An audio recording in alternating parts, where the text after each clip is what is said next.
Hi everyone, welcome back to news taste birds. ഇന്ന് ഞാനൊരു ജെല്ലിയുടെ recipe ആയിട്ടാണ് വന്നിരിക്കുന്നത്. അപ്പോൾ വെറും ഒരു ഇൻഗ്രീഡിയൻറ്റ് കൊണ്ട് നമുക്ക് വീട്ടിൽ തയ്യാറാക്കാവുന്ന നല്ല ടേസ്റ്റി ആയിട്ടുള്ളൊരു ജെല്ലി റെസിപ്പിയാണ്. അപ്പോൾ അതെങ്ങനെയാണ് ചെയ്യുന്നതെന്ന് നോക്കാം. അതിനുവേണ്ടി ഞാനിവിടെ ഒരു ബൗളിലേക്ക് ആദ്യമേ തന്നെ 1/2 ലിറ്റർ വെള്ളം അളന്ന് വെച്ചിട്ടുള്ളതാണ്. അപ്പോൾ ഇനി ഫ്ലെയിം ഓൺ ചെയ്തതിന് ശേഷം ഈ വെള്ളം ഒന്ന് ചൂടാവുന്നത് വരെ വെയിറ്റ് ചെയ്യാം. അപ്പോൾ കറക്റ്റ് 1/2 ലിറ്റർ വെള്ളം അളന്നെടുക്കുക. എന്നിട്ട് അതിലേക്ക് ഇതേപോലെ ജെല്ലി ക്രിസ്റ്റൽസ് വാങ്ങിക്കാൻ കിട്ടും. ഇതിപ്പോൾ ഞാൻ ക്രസ്റ്റഡ് ക്രമ്മിൻ്റെ ജെല്ലിയാണ് എടുത്തിട്ടുള്ളത്. 100 ഗ്രാം പാക്കാണ്. അപ്പോൾ ഈ പാക്ക് ഒന്ന് കട്ട് ചെയ്തതിന് ശേഷം അതിനുള്ളിലുള്ള ജെല്ലി ക്രിസ്റ്റൽസ് നമുക്കിതിലേക്ക് ചേർത്ത് കൊടുക്കാം. അപ്പോൾ ഇത് ചേർക്കുമ്പോൾ ഇതിൽ നേരത്തെ തന്നെ ഷുഗറൊക്കെ ആഡഡ് ആണ്. അപ്പോൾ അതുകൊണ്ട് നമ്മൾ എക്സ്ട്രാ ഷുഗറൊന്നും ആഡ് ചെയ്യേണ്ട ആവശ്യമില്ല.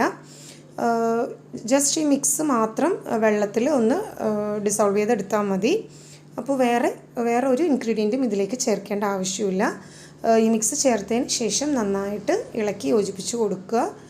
ചെറിയ തരികൾ ഉണ്ടാവും, അപ്പോൾ അതൊന്ന് മെൽറ്റ് ആവുന്നത് വരെ നമുക്ക് ഈ വെള്ളവും ഈ ജെല്ലി ക്രിസ്റ്റൽസും കൂടി ഒന്ന് തിളപ്പിച്ചെടുക്കാം. വളരെ സിമ്പിളായിട്ട് തയ്യാറാക്കിയെടുക്കാവുന്നൊരു റെസിപ്പിയാണിത്. ഇപ്പോൾ വെള്ളമൊക്കെ ഒന്ന് തിളച്ച് വരുന്നുണ്ട്. നമ്മൾ ചേർത്ത് കൊടുത്തിട്ടുള്ള മിക്സ് ശരിക്കും ഇതിലേക്ക് അലിഞ്ഞ് ചേർന്നിട്ടുമുണ്ട്. അപ്പോൾ ഈ ഒരു പാകത്തിന് നമുക്ക് ഫ്ലെയിം ഓഫ് ചെയ്യാം. അപ്പോൾ നമുക്ക് കാണുമ്പോൾ തന്നെ അറിയാം ശരിക്കും ആ ജെല്ലി ക്രിസ്റ്റൽസ് എല്ലാം ഡിസോൾവ് ആയിട്ടുണ്ട്. ഇനി ഇത് ഫ്ലെയിം ഓഫ് ചെയ്ത് കൊടുക്കാം. എന്നിട്ടിത് ചൂടോടുകൂടി തന്നെ പുഡിംഗ് ട്രേയിലേക്കോ മൗൾഡിലേക്കോ ഒഴിച്ചു കൊടുക്കാം. ഞാനിവിടെ സിലിക്കോൺ മൗൾഡാണ് എടുത്തിട്ടുള്ളത്. ഇങ്ങനെ ഫ്ലവറിൻ്റെ ഷേപ്പ് കിട്ടാൻ വേണ്ടി സിലിക്കോൺ മൗൾഡാണ് എടുത്തിട്ടുള്ളത്. അപ്പോൾ ഇതിലേക്ക് ചൂടോടുകൂടി തന്നെ ഈ ജെല്ലി ക്രിസ്റ്റൽസിൻ്റെ ഈ ലിക്വിഡ് ഇതിലേക്ക് ചേർത്ത് കൊടുക്കുക.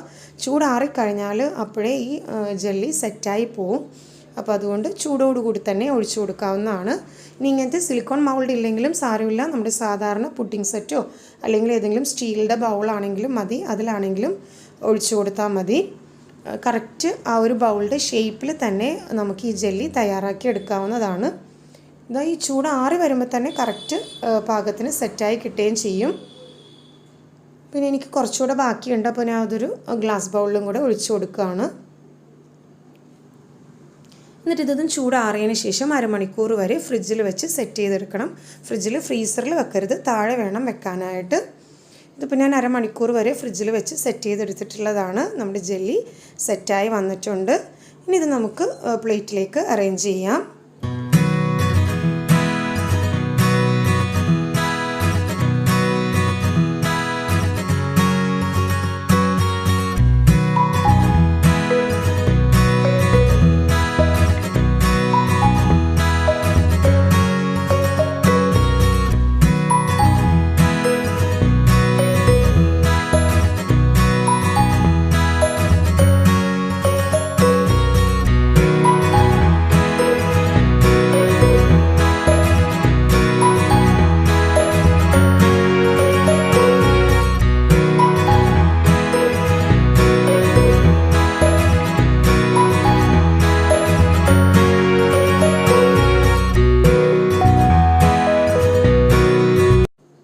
ഇതുപോലെ വളരെ പെട്ടെന്ന് തന്നെ നമുക്ക് റിമൂവ് ചെയ്തെടുക്കാവുന്നതേ ഉള്ളൂ. അപ്പോൾ ഏത് ബൗളിലേക്കാണോ നിങ്ങൾ ഒഴിക്കുന്നത് ആ ബൗളിൻ്റെ ഷേപ്പിൽ തന്നെ കറക്റ്റായിട്ട് ഈ ജെല്ലി തയ്യാറായി കിട്ടും.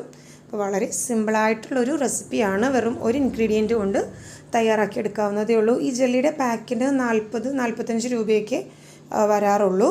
അപ്പോൾ ഇതിൽ പിന്നെ നമ്മൾ വേറെ പഞ്ചസാരയൊന്നും ആഡ് ചെയ്യേണ്ട ആവശ്യമില്ല. നല്ല ടേസ്റ്റി ആയിട്ടുള്ള ജെല്ലി തയ്യാറായി കിട്ടും. അപ്പോൾ എല്ലാവരും ഒന്ന് ട്രൈ ചെയ്ത് നോക്കുക. റെസിപ്പി ഇഷ്ടമായെങ്കിൽ ലൈക്ക് ചെയ്യുക, ഷെയർ ചെയ്യുക. കൂടുതൽ വീഡിയോസിന് വേണ്ടി ചാനൽ സബ്സ്ക്രൈബ് ചെയ്യുക. Thanks for watching my channel.